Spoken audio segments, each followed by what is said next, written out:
I'm Kate, this is my channel, and this is my review of The Stars Are Legion by Kameron Hurley. So, a quick plot summary. Zan wakes up in a spaceship medbay with no memory of who she is, where she is, or what the hell is going on. Over the course of the book, it becomes clear that this is not the first time this has happened to Zan, and that some past version of herself has formulated a plan with the help of the ship's captain's daughter to save the dying ship / world. She, with the help of a motley crew of hangers-on, she goes on a quest to go from the bottom of the inside, the depths of the ship, through all these bizarre landscapes to reach the surface with the arm and the world in order to save the ship. But is the ship worth it? Is Zan worth it? As with a lot of Kameron Hurley's fiction, and I've read most of her books, I don't actually know what I think about it. I'm always really excited to get these books. I'm always really excited to read them. I always find that I'm very thoughtful having read them. I really think deeply about them. The experience itself of reading a Kameron Hurley book is not a pleasant experience, and it's not something that I would necessarily recommend. But I do think she has a lot of important things to say, a lot of important things for people to read, and I think that her books are important books. They're just not very pleasant. So one of the things that sticks out in my mind about The Stars of Legion is the world building.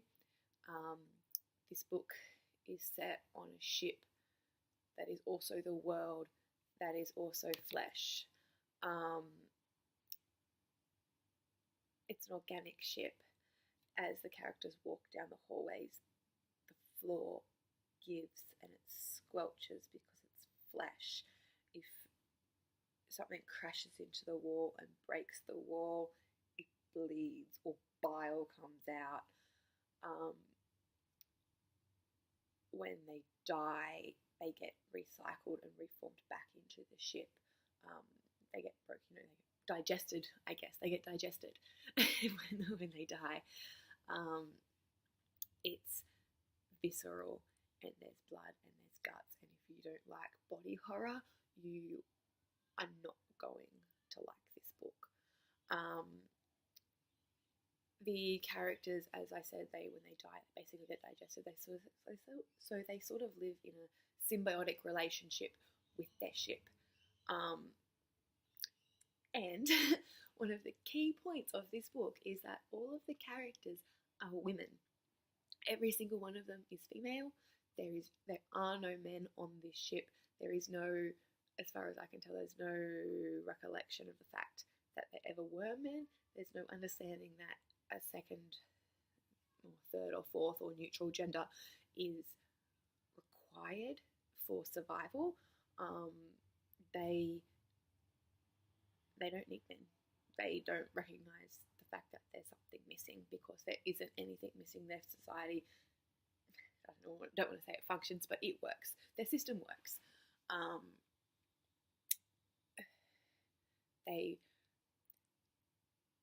One of the major themes of this book, I think, is reproductive rights, which in the current climate, especially in America where Kameron Hurley is from, is obviously something that needs to be discussed.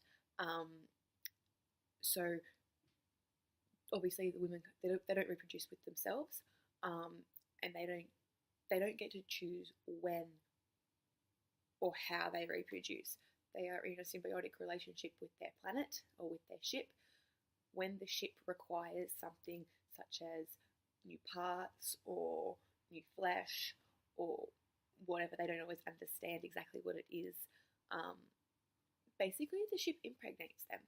They are pregnant to the ship, and then every woman's pregnancy cycle is different. Some women are pregnant for a very short period of time. They give birth to something that is not necessarily human, Often it is something mechanical, and then they give it back to the ship, and the ship absorbs it as a thing that the ship needs to continue to live and to continue to provide them a place to live. I found this really harrowing.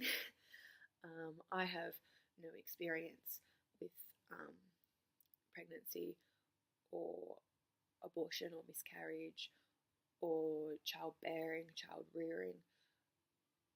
But as a woman, this was very upsetting to me, especially when Zan is with her little motley crew, which includes 3 very different women, Dasmuni, Arankadash, and Casimir, and they are discussing their pregnancies and their losses,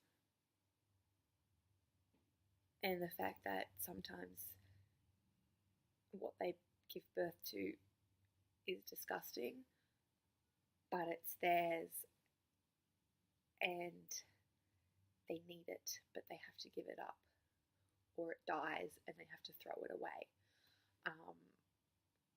I found that really traumatic, and the more I think about it, the more upset I get about it. But there's also other things going on, like, because women who give birth to other people are very valuable. You always give birth to the same thing. It's like your biology is sort of zoned to this particular thing. So if you give birth to a person, you are valuable. You are a big deal. You are privileged. Unfortunately, it also means that other women who have more power in general are likely to steal your uterus and implant it in themselves so that they can be more powerful. That was full on. What else? And because this is a brutal place, these are not nice women. These are not touchy-feely, emotional people. These are harsh women who look at the realities of their situation and just get on with it, and who push other women down to get where they need to be to survive how they need to survive. It's not nice. I forgot where I was going with that. The other thing that they really talk about, that is really discussed in this book, is sense of self, especially with Zan, with her lack of memory. She begins to question who she is. She hears so much about, you're a shadow of who you used to be. You used to be so much stronger. This person you are now is weak. And she sort of looks at herself as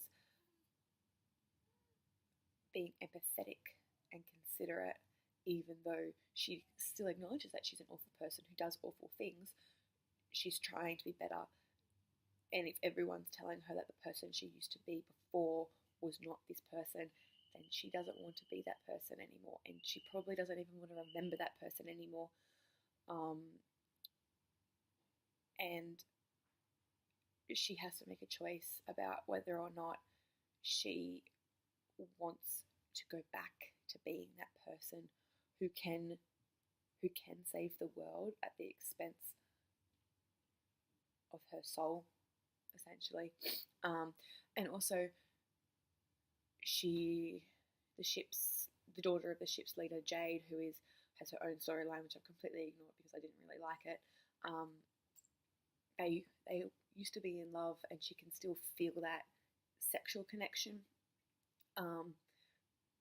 But she's like, Jade can only love who she used to be. She can't love who Zan is now. And Zan doesn't want to be that person anymore, so she has to choose whether or not she wants to be the person that Jade can love, who she does not love, or if she wants to be better. So there is lots going on with this book. I wouldn't recommend it to everybody, but it was an important book, and if you are interested in reproductive rights or women being badass, I do recommend it. So I'm Kate.